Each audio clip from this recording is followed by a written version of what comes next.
evening, I'm Bridget Quinn. If you own a dog in the city, pick up after them. Bending down, faking, the act of scooping isn't fooling anybody. Seems leaving a legacy on a city street is one of the top complaints to 311 these days. Walking along West 96th Street, Will Torres said he's tired of dodging landmines. I mean, if you have an animal, it's your job. I used to have a Rottweiler. He was like a cow, dumped like a cow, and I had to pick up.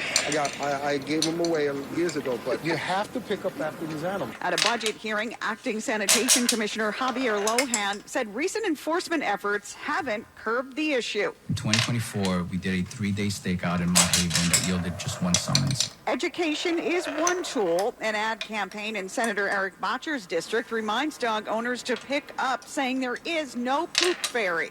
Marla Diamond, 1010 wins on 92.3 FM on the Upper West Side. And about dodging the traffic now at 7:31. Let's get you where you need to go. Good evening, Greg Rice. Well, good evening, Bridget. Bad night in Queens. Southbound Cross Island getting sloppier coming down towards UBS Arena. A whole lot of southbound traffic from the Grand Central until you get past Belmont Park. Southbound Clearview doesn't do all of it, but what it does better. Northbound West Side Highway in the 130s. You got part of the right lane out as they wrap up a crash. It's not causing much of a backup. In fact, the Harlem River Drive and the West Side are great getting out of town. The only blemish to the bridge is the Cross Bronx, which is a bit slow from Jerome Avenue. Citybound George, pretty good to the upper and lower level. The Brooklyn-bound Brooklyn Bridge, that's just a bit slow getting you out of town tonight. Everything else across the lower East River got better already. Queens on the northbound Van Wyck just after the LI. You still have one lane out because of an earlier crash and a slow ride back to Jewel Avenue. The northbound Clearview better than the Van Wyck of getting you past the Long Island Expressway. Nassau and Suffolk, LIE, Northern State, Southern State Parkway, everything is in pretty decent shape either way.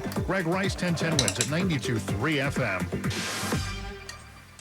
And it seems that we are heading for a chilly night. Let's get the AccuWeather details now. And here is meteorologist John Feerick. The gusty wind that we've had diminishes as we head through the night, mostly clear and cold, down into the low 20s in many suburbs, 28 Midtown. And for tomorrow, a chilly day despite a little bit of sunshine, although the clouds will start to roll in again in the afternoon. The high up to 38, mostly cloudy tomorrow night, the low 32. Thursday isn't too bad, at least a little bit better, but we'll have more clouds, the high 44. And then sunshine mixed with some clouds Friday. We're back into the low 50s. It looks like we'll see some showers Friday night. It could last into first thing Saturday. Clouds break for a little bit of sun Saturday afternoon, up to 56. I'm AccuWeather meteorologist John Feerick on New York's weather station, 1010 wins at 92.3 FM. And as we say, 37 degrees right now with that low tonight of just 28. That was not an exceptionally loud thunderstorm in the skies over Ohio and Pennsylvania this morning. It was a meteor. Dan Cook lives in Ohio and describes very powerfully what it sounded like as the asteroid passed overhead just before 9 a.m. It's like a boom, like that. Satellite data indicates it was an asteroid entering the atmosphere at 40,000 miles an hour, 6 feet across, weighing about 8 tons. Bill Cook is NASA's meteor expert. He says it exploded, and the Doppler radar shows pieces of it are on the ground in Medina County, Ohio. In Medina County, there are space rocks lying on the ground, and people can potentially find them. Alex Stone, ABC News. And you heard what it supposedly sounded like. Here's what witnesses said the meteor looked like: a fireball with a long tail hurtling across a cloudless sky. With an eye to the November midterm elections, President Trump is putting pressure on Senate Republicans to pass the SAVE Act, a bill that would change the way some Americans vote. The president calls it, quote, the most important and consequential pieces of legislation in the history of Congress and America itself. The bill sets certain voter ID requirements at the federal level and includes a ban on mail-in ballots. Some Republicans oppose it, saying their voters rely on mail-in ballots. But the president posted, quote, only sick, demented, or deranged people in the House or Senate could vote against the Save America Act. He also wrote, quote, I will never, ever endorse anyone who votes against Save America. Linda Canyon reporting Democrats and groups that champion voter access say there is little evidence of non-citizens voting. They say the bill would disenfranchise millions of voters, including Republicans, by creating new burdens to prove citizenship. The bill is not expected to pass in the Senate. President Trump says Cuba's in bad shape and, quote, we'll be doing something with Cuba very soon. This a day after Cuba's third nationwide blackout in a fourth month. due to a U.S.-imposed blockade on Cuba's government receiving oil and gas from Venezuela. The U.S. raid that captured former President Maduro cut off the exports from Venezuela, which had been propping up the Cuban economy. Havana now in direct talks with the U.S., though a bargaining chip it has put on the table is likely not enough. We know that sources have been telling us that Cuba officials and U.S. officials have been talking actually for months now. And among the things that have come up is that Cuba has waved their hands and said, look, we're willing to let people back into the country, these exiles that moved into the U.S. You're welcome to come back and invest in our country. We heard from Secretary Rubio this morning. It said that simply isn't good enough, mostly because what experts tell us is that people don't trust the government there. And Faraday with that report. The 10-10 Wins Pickleball Tournament has reached legendary status. This time we are headed to Sport Time Pickleball in Wayne, New Jersey. Make sure to register now at 1010wins.com. The News Watch never stops. This is 1010 Wins on 92.3 FM. You give us 22 minutes, we'll give you the world. Good evening, 37 degrees at 7:40. I'm Bridget Quinn. Here's what's happening. 2 million people, all Irish for at least today, turned Manhattan into an Emerald Island. Mac Rosenberg coming up from the St. Patrick's Day Parade. The NYPD investigates a shooting in the Bronx. A 30-year-old man sitting in his car shot in the head, allegedly by an off-duty cop. Juliet Papa ahead. An apartment building that doubled as a daycare, the scene of a fire that left more than a dozen injured, many of them children. With President Trump saying NATO is foolish for not escorting ships through the Strait of Hormuz. We don't need them, but they should have been there. Fuel prices continue their climb, and coming up, what that means for flyers. And starring in the Broadway show Chicago has been good to Mama. Very good to a certain reality TV star. AccuWeather says mostly clear, cold tonight. The winds die down, the low down to 28 degrees. And at 7:41, let's get you where you need to go with Greg Rice. Well, the ride in Brooklyn still bunched up either way on the Brooklyn-Queens Expressway heading for the Brooklyn Bridge. Making matters worse, looks like a little bit of extra traffic on the eastbound BQ more than usual into Hamilton Avenue. Northbound West Side Highway, they had no lanes out, then they had one lane out, then they had no lanes out. But again, on the northbound West Side Highway in the 130s, looks like they've got a lane shut again to finally get rid of this crash, and traffic's a bit slow. As a result, Harlem River Drive is better. The northbound FDR, that's messy through East 106, but after that, you're fine. The Bronx options to the outbound George, they behaved. Citybound to George, pretty good ride to the upper and lower. Lincoln and Holland, no more than a few minutes in either direction. Cross Island, still a bit slow south, coming down to Union Turnpike. Clearview does it better through Jersey, smooth sailing on the Garden State and the New Jersey Turnpike. And even on Long Island, the LI Northern and Southern, all good rides east and west through Nassau and Suffolk. Greg Rice, 1010 Wins, 92.3 FM. It's the day when everyone's Irish. All smiles through the wind and cold on 5th Avenue for the 265th St. Patrick's Day Parade. What a great place to celebrate. Sun is shining and it's a bit cold, but it's lovely. It's gorgeous. Yeah, so I'm so happy to be here. Archbishop Ron Hicks was told to be ready for a day unlike any other. He says it lived up to the hype. This has been an extraordinary day. We started with Mass, with faith, reuniting ourselves in God, and then continuing to celebrate all the great history and traditions, and doing it together as a city. The advice he got from his predecessor, Cardinal Dolan, enjoy it. Simple, yet meaningful. Mac Rosenberg, 1010 Wins on 92.3 FM at the St. Patrick's Day Parade. And Mayor Mamdani marched today, even though as a campaigner, he said he might skip parades in favor of mayoral work. His honor saying, quote, when it comes to the building of this city, the skyscrapers that pierce the clouds, the tunnels that carve through bedrock, so much of that was built by Irish hands. The parade dates back to 1762, 14 years before the Declaration of Independence.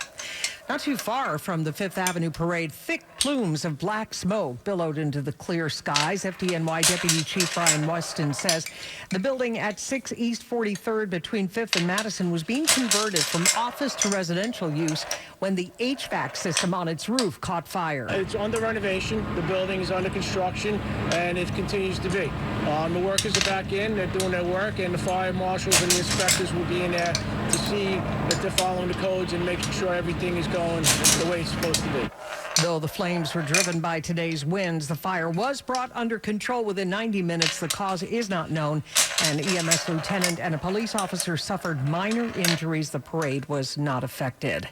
A North Jersey mayor is allegedly being sued after blocking somebody on Facebook. It started on Facebook posts from Montville Mayor Michael Gasali, and now Howard Frederick says he's been blocked from the page. Back and forth. That's a normal part of the discourse of interacting with public officials, is for people in the community to also have conversations. And he's taking legal action. The lawsuit, he argued, says the mayor's Facebook page is a public forum, and blocking any comments can be considered discrimination. To seek truth through these discussions that happen online on Facebook, to interact with and to seek redress to our grievances with public officials is essential to the First Amendment. Frederick says he's being silenced and now wants his day in court. Mary Lynn Buckley, 1010 Wins on 92.3 FM. In Brooklyn, a Bed-Stuy man's been sentenced to 25 to life for killing a 42-year-old man. 47-year-old Salik Jackson was convicted of murdering Brandon Washington, who was riding his moped near Marcus Garvey Boulevard when, unprovoked, Jackson fired 5 shots, killing him back in 2021. Washington had been riding around the neighborhood looking for a barber shop to get a haircut before attending a memorial service for his grandfather. A first trial ended in a mistrial. The second jury, the state's first anonymous panel, took just 90 minutes to find Jackson guilty. In the Bronx, an apparent car theft turned deadly. Police are investigating a shooting on West 231st Street in the Kingsbridge section of the Bronx. A 30-year-old man sitting in his car shot in the head by an off-duty cop. It's not clear what prompted the shooting, but a report suggests a stolen vehicle may have been involved. The officer was outside the car at the time. He called 911. The victim was taken to a local hospital via private means. He's listed in critical condition. Juliet Papa, 1010 Wins on 92.3 FM. Body cam footage involving the NYPD now has to be released on a strict timeline within 30 days of a critical incident. This is now a formal department mandate. Mayor Momdani saying transparency and accountability are the building blocks of public safety. Body cams are worn by nearly 30,000 NYPD officers.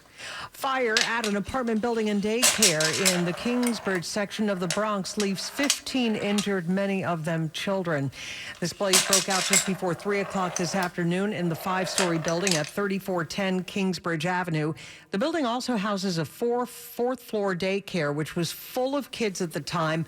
Of the 15 who suffered minor injuries, most were kids from that daycare. Firefighters had to use a ladder to rescue at least one person from a window. The fire was under control about an hour later, and so far, there is no word on a cause. A postal worker's been slashed in the face while delivering packages in Brooklyn.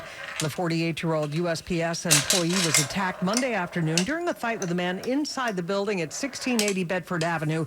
The two had been arguing about a package. The postal worker had to go to the hospital. The attacker ran off and is still on the loose. To the war in Iran now, and President Trump is reacting to word that NATO allies don't want to escort ships through the Strait of Hormuz. President Trump said Tuesday NATO allies rejecting his call for help to get oil tankers through the Strait of Hormuz are making a foolish mistake as Iran's blockage continues to drive up energy costs. I've long said that, I wonder whether or not NATO would ever be there for us. So this was a great test. Because we don't need them, but they should have been there. As the conflict continues with drone and missile strength across the region, a blast rocked the U.S. Embassy in Baghdad Tuesday. Erica Brown, in addition to that drone strike, Gulf Arab nations faced more missile and drone fire today from Iran, which has been targeting regional oil infrastructure. Israel said it killed 2 top Iranian security figures. Both men were key to Iran's violent crackdown on protests. Iran is now confirming its de facto leader, Ali Larijani, has been killed.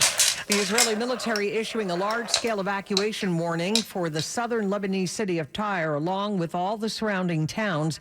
The order signals a major bombing campaign is likely imminent.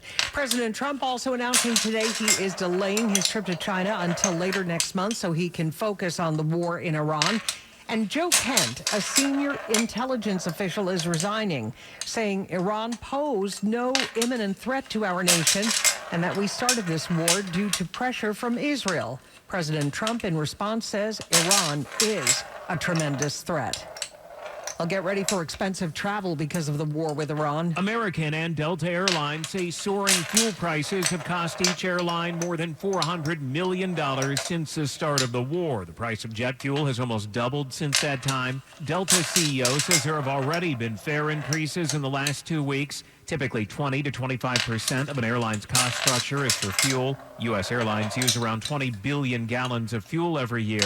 United Airlines says it's cutting capacity on certain routes to cope with rising fuel costs. Alex Stone, ABC News. It was called the trial of the century at the Vatican. Cardinal Angelo Becciui was among those accused of fleecing the Holy See of tens of millions of dollars in a Vatican investment in a property in London. Today, the Vatican Appeals Tribunal declared a mistrial, saying prosecutors made errors that nullified the indictment against the accused.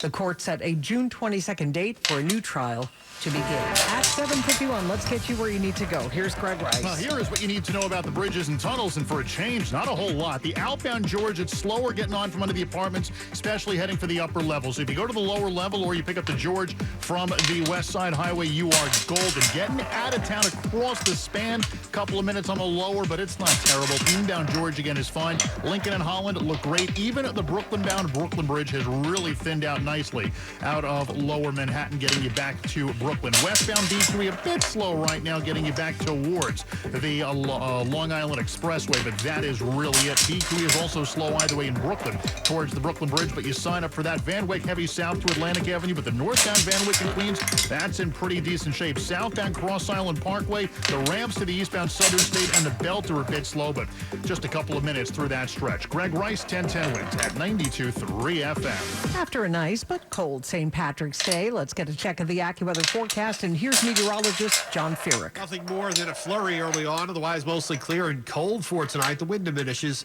down to 28 in Midtown. Certainly pretty cold still for the middle of March. And then we'll have a chilly day for tomorrow, but with less wind. Sunshine and some clouds, a high 38. Mostly cloudy for tomorrow night, the low 32. And then mostly cloudy on Thursday, not quite as chilly, up into the mid-40s. A little bit nicer on Friday. Sunshine mixing with some clouds, we're up to 52. You could see some rain showers Friday night and the first thing Saturday. Clouds giving us some sunshine for Saturday afternoon. We're up to 56. I'm AccuWeather meteorologist John Furyk on New York's weather station, 1010 Winds on 92.3 FM. Right now, 37 degrees with a real feel of 26. From Mormon wife to merry murderess. The Secret Lives of Mormon Wives. Whitney Levitt's been playing Roxy Hart in Broadway, Chicago ever since the 2nd of February, and the show has just recorded the highest weekly gross in its 29-year history. Wow. Levitt posting on Instagram, screaming, crying. She'll now be extending her run as Roxy until May 3rd. Taking the train to a Broadway show, well, LIRR workers could walk off the job in May. Brotherhood of Locomotive Engineers Union James Lewis says they are ready to settle with the MTA and avoid a strike, which could happen on May 16. If we accepted what the MTA is looking for, we're giving our membership a pay cut. The federal board again sided with the LIRR unions and not the MTA. Just looking to try to keep wages basically steady, and we're hoping to have the MTA and the Long Island Railroad understand this, understand what the board has been saying for the last 6 months, and settle this contract. The MTA says in a statement it was disappointed with the decision. Sophia Hall, 1010 Winds on 92.3 FM on Long Island. A VW sedan is being recalled. Volkswagen is recalling the latest version of the Jetta. A notice from the National Highway Traffic Safety Administration says VW may have neglected to connect a ground wire in the transmission, which may result in an electrical fire. The company is recalling nearly 50,000 Jettas from the 2025 and 2026 model years. It estimates about 1% of those cars have the fault. No crashes or injuries have been reported. VW will notify owners by May 8th if their car is affected. Mike Dubusky, ABC News. And Money Watch coming right up. And time now for Bloomberg Money Watch. Even after a downgrade from an analyst, stock in DraftKings rose today, as did shares of Flutter Entertainment, owner of FanDuel, that followed the largest legal action targeting the biggest threat to the sports gambling business. The state of Arizona has filed criminal charges against prediction market platform Kalshi, saying its bets on Arizona elections violated state law.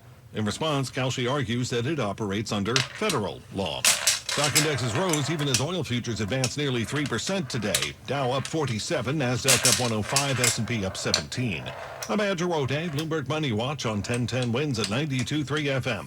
1010 Wins. I can get all my news while I drive. I'm really intrigued to see what's going to happen. You know, I tune in about 5 or 6 times a day. 1010 Wins. On 92.3 FM. WINS, WINS-FM and HD1 New York.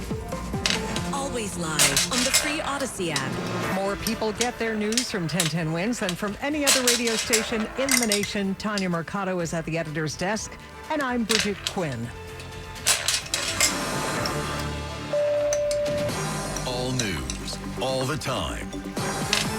This is 1010 Wins on 92.3 FM, New York. 37 degrees, mostly cloudy at 8 o'clock. Good evening, I'm Lane Bajardi, and here's what's happening. Millions pack the streets for the city's St. Patrick's Day Parade, many finding themselves in pubs tonight. Crown Heights postal worker slashed in the face by a person demanding a package. President Trump lashes out at NATO members who are not racing in to support the war with Iran he launched with Israel. Democrats and Republicans alike vote to force Attorney General Pam Bondi to appear under oath for questions about apparent non-compliance with the Epstein Files Transparency Act. Excitement tonight for the World Baseball Classic Championship game as the U.S. faces Venezuela for the title. Sports, Knicks host the Pacers. Islanders skiing in Toronto. AccuWeather says we could see a few flurries early tonight, then mostly clear and cold with a diminishing wind, low 28. Still chilly tomorrow, high 38. Wins news time.